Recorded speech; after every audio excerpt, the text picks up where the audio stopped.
سامعین، اب آئیے ایک اور خطیب سے آپ کی ملاقات کراتا ہوں، ایک ایسے خطیب سے کہ جس پر صنف خطابت ناز کرتی ہے، جو اگر کوبتا اور گرجتا ہے تو سائقۂ آسمانی محسوس پڑتا ہے، رقت آفریدی پر آ جاتا ہے تو آنسوؤں کے سیلاب میں بہا دیتا ہے، اخلاص و ورا کی زبان کھولتا ہے تو معرفت کے گنگاتا ہوا نظر آتا ہے، حالات حاضرہ پر گویا ہوتا ہے تو وقت کا صلاح الدین بن جاتا ہے۔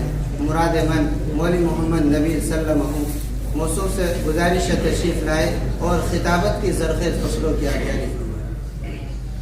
السلام علیکم ورحمۃ اللہ وبرکاتہ۔ الحمد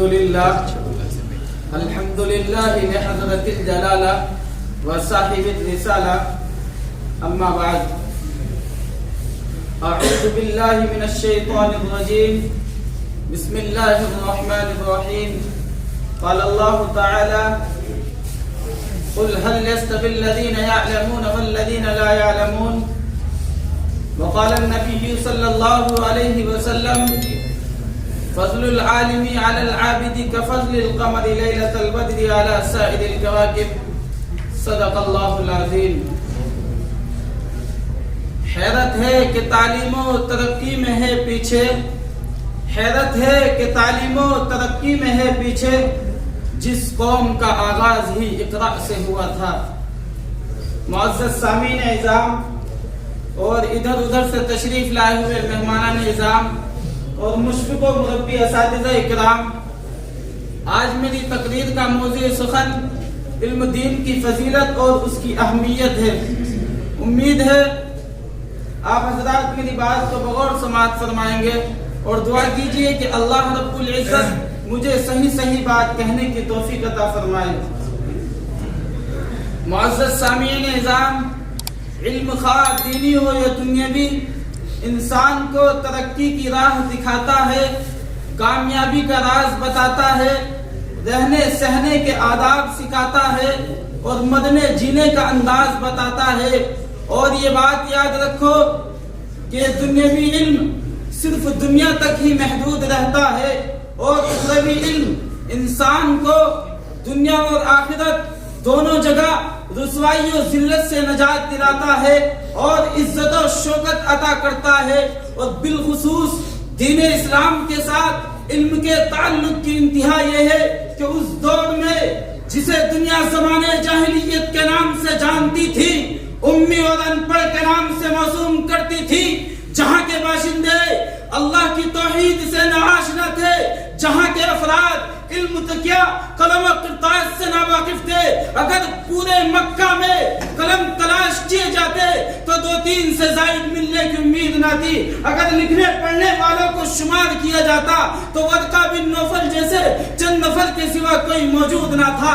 ایسے جاہلانہ دور میں اگر یہ بات کہی جاتی کہ نبی امی صلی اللہ علیہ وسلم پر علم سے معمور اللہ کی ایک وحی، اللہ کا ایک پیغام، اللہ کا ایک تحفہ نازل ہونے والا ہے تو ذہن اس بات کو ماننے کے لیے تیار نہ تھا، فضا اس بات کو تسلیم کرنے سے قاصر تھی، ماحول اس کے خلاف تھا، وہاں کے لوگ اس سے ناواقف تھے، وقت کچھ اور کہتا تھا، ماحول اس سے بیزار تھا، دماغ یہ کہتا تھا کہ اس بت پرستی کے دور میں اگر کوئی پیغام نازل ہوگا تو اللہ کی توحید کا پیغام نازل ہوگا، ہدایت کا پیغام نازل ہوگا، رسالت کا پیغام آئے گا، انذار و تبشیر کا پیغام آئے گا، جنت کا شوق دلایا جائے گا، جہنم سے خوف دلایا جائے گا، حسنات و سیئات میں فرق کرنے کا پیغام نازل ہوگا، بت پرستی ختم کرنے کا پیغام نازل ہوگا۔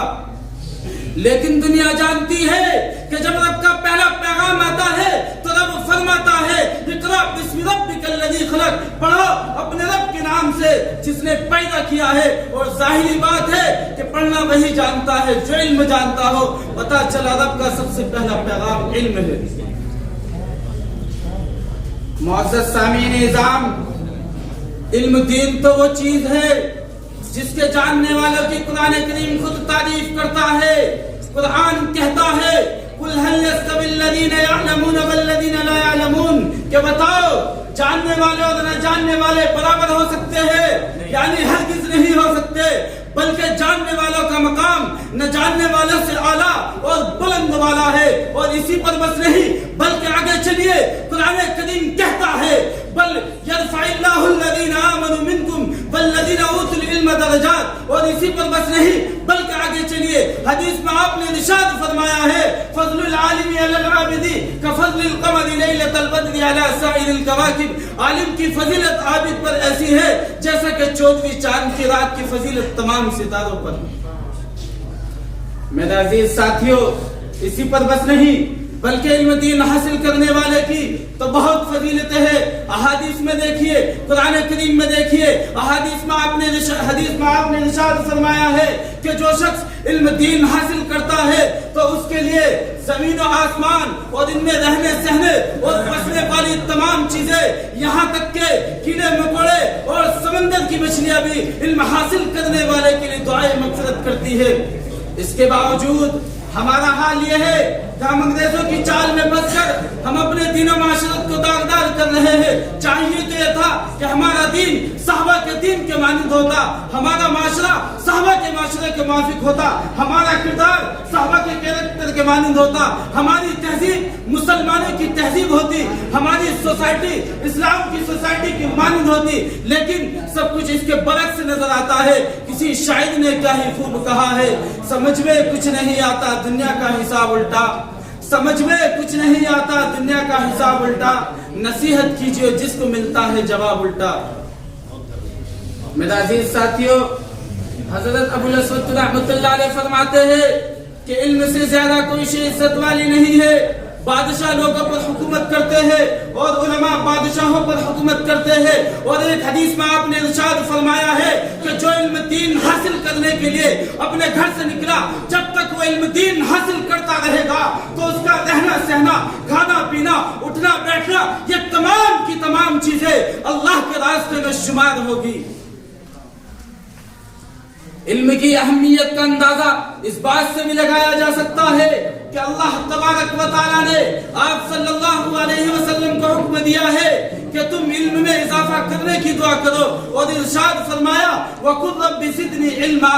امام قرطبی لکھتے ہیں کہ اگر علم سے افضل اور بڑھ کر کوئی چیز ہوتی, علم سے افضل کوئی اعلیٰ, علم سے اعلیٰ کوئی چیز ہوتی تو اللہ تبارک و تعالیٰ آپ صلی اللہ علیہ وسلم کو حکم دیتے کہ تم اس میں اضافہ کرنے کی دعا کرو جس طریقے سے علم کو طلب کرنے کا حکم دیا گیا ہے. ایک واقعہ بتاتا چلوں اس کے بعد میں اپنی بات کو ختم کرتا ہوں کہ ایک شخص تھا کہ اس کی خواہش و تمنا تھی کہ اس کی اولاد میں سے کوئی عالم دین ہو, لیکن اس کی کوئی اولاد ہی نہ تھی. جب بیوی حمل سے تھی تو اچانک وہ بیمار ہو گیا اور اسی حالت میں دار فانی سے اس کی روح پرواز کر گئی. انتقال سے قبل اس شخص نے وصیت کی تھی کہ اگر اس سے لڑکا پیدا ہوا تو اس کو عالم دین بنانا. خدا کی قدرت سے لڑکا ہی پیدا ہوا. اس کے کئی دنوں کے بعد اس مرنے والے شخص کو ایک شخص نے خواب میں عیش و عشرت میں دیکھا تو اس خواب دیکھنے والے نے سوال کیا کہ اس سے پہلے بھی میں نے تم کو دیکھا تھا جب تم عذاب میں مبتلا تھے اور اب دیکھتا ہوں تو تم شان و شوکت کے ساتھ اپنے لمحات گزار رہے ہو. تو اس مرنے والے شخص نے کہا کہ میری بیوی نے میرا اس بچے کو آج ہی مدرسے میں داخل کرایا ہے اور اس بچے نے آج ہی بسم اللہ پڑھی ہے جس کی بنا پر میری مغفرت ہو گئی. حضرت حسن بصری رحمۃ اللہ علیہ فرماتے ہیں کہ اگر علماء کرام کے قلموں کی سیاہی اور شہیدوں کا خون تولا جائے تو سیاہی کا وزن زیادہ ہو جائے گا. کیوں نہ ہو, اس لیے کہ علم کی طلب عبادت ہے, علمی گفتگو جہاد ہے. ہاں علم تنہائیوں کا ساتھی ہے. ہاں علم سفر کا رفیق ہے. علم دین رہنما ہے. علم تنگسی اور خوشحالی میں چراغ راہ ہے. علم دل کی زندگی ہے. علم سے ہی خدا کی عبادت و اطاعت کا حق ادا ہوتا ہے. علم امام ہے اور عمل اس کے تابع ہے. تو پھر ہمیں علم دین حاصل کرنے میں کیوں شرم محسوس ہوتی ہے؟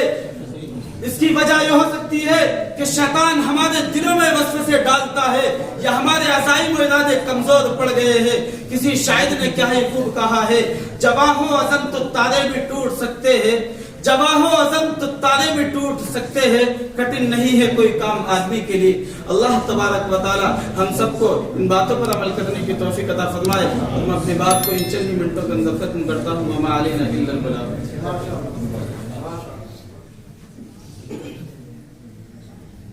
کہیں ابطال باطل ہے کہیں حق کی ہے تعمیر، کہیں ابطال باطل ہے کہیں حق کی ہے تعمیر، کبھی شعلہ ہے کبھی شبنم ہے حضرت کی تقریر۔